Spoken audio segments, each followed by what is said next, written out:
Hi, virtual students. We are starting Unit 3 here. So, Unit 3, Part 1. On my screen, I have what the top of your notes look like. You're going to fill those in as we kind of go along. Anyway, as we look at some charts, you'll fill in those types of things. One thing that you find interesting. But let's go ahead and get started. So, starting you off here, just kind of having you think about your future a little bit um, and where you're going to be at. So, take a second, answer these questions. I look forward to seeing what you got. Okay, so like I said, those weren't necessarily meant to, uh, make you nervous or have you, not necessarily know what you're doing. Just to get you thinking as we talk about kind of what's going to be considered. If you want to use the term like normal in the United States, as far as how much money to make, what types of jobs are out there, and kind of some things that determine how much money you make. That was the point of that. All right, next one here is what is your definition of accomplishing the American dream? Okay, and take a quick second, come up with that. If you're anything like me, coming up with a definition for that is kind of tricky. The things I've read, and one of the definitions I like that I've seen is a cool way to say it is that it is being able to accomplish your definition of success. Okay, and people's definition of success is going to look different based on who they are and kind of how things go and how their parents live and those types of things. But I like that term of what is whatever your definition of success is, being able to accomplish that. So again, as you're planning on what you're doing, planning on what you're going to do after high school, hopefully some of these things are in your mind. All right, so we're talking about today, and we're starting on those notes there. You can start filling in the blanks. Talking about today like I said, the civilian labor force, and really that includes people that are over 16 years old. Eventually, we'll talk about the unemployment rate, but the reason I bring that up is because we're trying to do something that's going to be in demand, right? So you want to do a job that people are going to be willing to pay for so you can earn money. And so obviously that's avoiding being unemployed. But we are talking about, the general supply of labor here in the United States as we move forward. We can categorize workers in a few different ways. We've got blue collar workers, which is the majority of our workers, where factory jobs would be included in that, construction jobs would be included in that, and those types of jobs where we really work with our hands, a little more physical. Whereas on the opposite of blue collar jobs, people that work in office settings, only about 39% of those jobs. Only about 39% of our jobs out there would be considered white collar jobs. The biggest growing sector is the healthcare industry, and we could even change this number here to 2021. Okay, the healthcare industry is the fastest growing industry in the U.S., and it's getting into these service type things. One reason is that our population is aging, so a high percentage of our population is old. They stay alive longer, and we've got to figure out ways to or figure out people to take care of them, right? And so we see that industry growing pretty significantly. You might hear people described in a few different ways, not necessarily as workers, but the type of job. So you might hear some like unskilled labor. Okay, so that means again that their jobs don't really require any specialized training.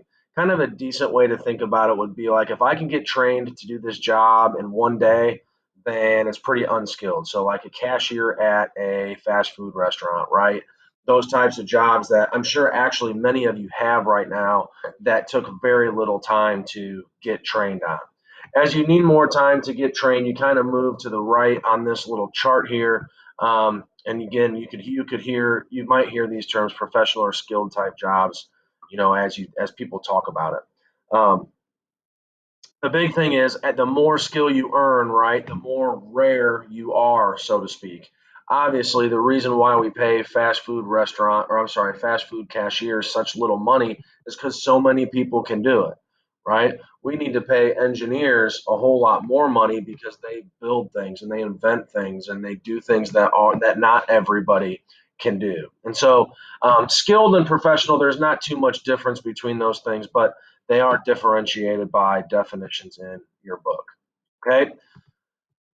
Your next daily blog here is you're going to rank these things based on how important you think they are to um, you and your career choice. Okay.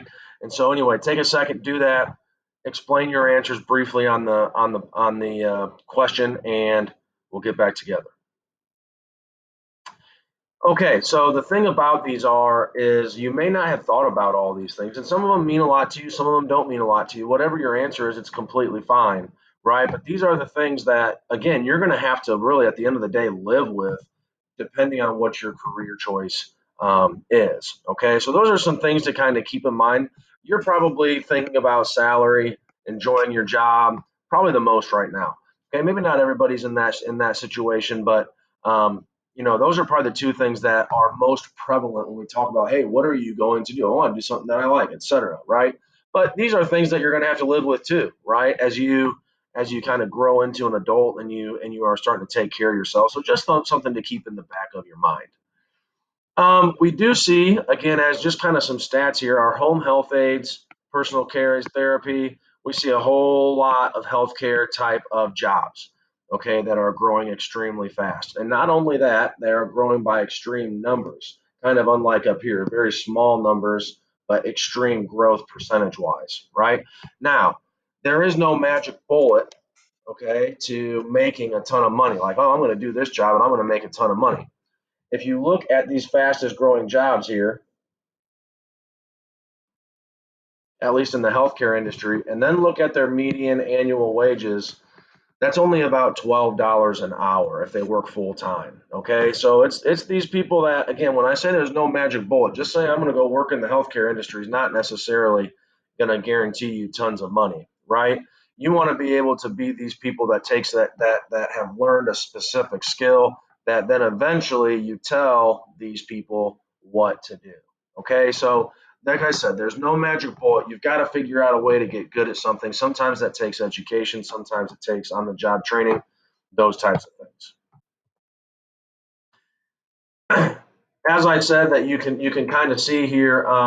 Again, you're supposed to write something important that you found on each of these. Again, this is just another way of saying that the healthcare industry is growing the fastest. Our next chart here is showing us that what we kind of described earlier, that our population is getting old, right? And as it gets older, that population percentage is growing pretty significantly compared to what it was in the past. What's that mean? I don't know necessarily. I think it can be looked at as kind of good news for you because people at that age are going to be retiring, right? And they're going to have a whole new set of demands for things that, hopefully you can find, your skill and be able to produce something that's going to earn you some money someday. So again, there are some challenges with them being old. We'll talk about Social Security in a different chapter, but I'll be optimistic and say, hey, it's kind of a good thing that there's going to be a little bit less competition, in the near future because people are going to be retiring. You guys already know that the more education you get, the more money you make on average. We've talked about that. We've tied it into motivation, and that I think motivated people get educated, and educated people slash motivated people are the ones that make money. And so, anyway, those are stats that you've already seen in terms of what if you talk to your counselor and things like that. We do have some things that are going to, and we can draw this on a graph, right? So remember, we're the supply of labor. People have to demand our labor. Our price axis is going to be our wage, right? And we use the example before, like I can eventually convince you to do any job. If I'm going to pay you $1,000 an hour to stock groceries or deliver groceries, everybody's going to want to do that, right? Now, as I'm able to build skills up, such as, let's say, like a doctor's degree, right? That decreases the supply of how many people can compete with me for specific jobs, right? Not everybody has doctor's degrees. And so that's going to make the wages increase. Now, the challenges of, where you guys are at without a high school diploma yet, every single year people turn 15 and 16 years old, and are able to do those jobs that you're doing right now if you have a job.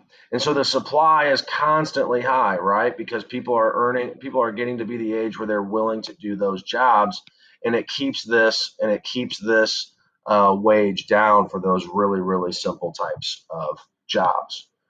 Okay. Now we also need to take into account the demand curve. And again, we need demand for stuff. As we kind of said, right? The demand for healthcare is high because people are old and they need to be taken care of. That's going to drive wages up. Okay, people need that. The demand for typewriters is down. We don't need typewriter salesmen, right? So those wages are going to decrease. So we can draw it on here if we wanted to. We really won't do it too much, but again, just to kind of prove what we talked about last unit. All those skills come from a few pretty obvious things, right? You've got talent, you've got some type of skill. Are you or do you have initiative? Are you educated, training? Do you have experience? We can throw all those terms in and we can refer to that as our human capital. Okay, so just kind of a little bit of a fancy way of saying, hey, what can you put on your resume? We can call that human capital. Sometimes you move different places. They're going to pay you higher wages. Again, if you're comparing two jobs and it's about making money, and you're going to make $60,000 in Elkhart or $60,000 in Chicago, the Elkhart job is going to be way more lucrative because it's cheaper to live in Elkhart. So kind of keeping some of those things in mind. One simple formula, as you know, you're going to probably be offered hourly pay rather than salary pay as um, kind of are still young and in the early stages of your careers. For every $5 an hour is about $10,000 a year for a full-time worker. Okay, so just kind of a simple formula you can kind of wrap your head around it. So if you make $12 an hour right now, well, that's about, like we said, $24,000 a year. You can also say every $1 an hour equals $2,000. Median income for households back in 2019 was $63,000. That means exactly half the households made less than, exactly half the households made more than that amount of money. And so just to kind of figure out like kind of where average is, right? And households mean that can be spouses added together. Just to kind of figure out what average is, where you need to be to kind of support, an average lifestyle, right? You can kind of use that number as an indicator. There are some other ways we can get compensated. Remember that, again, your salary isn't necessarily the only indicator of how much money you get to, I probably should say, keep, right? So insurance payments, for example, are extremely expensive, up to like $600 to $1,000 a month sometimes for family plans. And so, if a company is going to help pay for your insurance, they may not pay you as much of a salary, but you can do the math as to how much money you have to pay for your insurance. You can keep that in mind as you are trying to figure out what a better job offer might be. Same thing with company cars. Even if a company pays for your cell phone, that can be very beneficial. The government does restrict wages. They do play a little bit of a role to, say how little you can make. We really don't see probably the minimum wage come into play where we live. People are making significantly more money than that, but the government can restrict how little you earn in some cases. Okay, email me with questions, and we'll talk next time.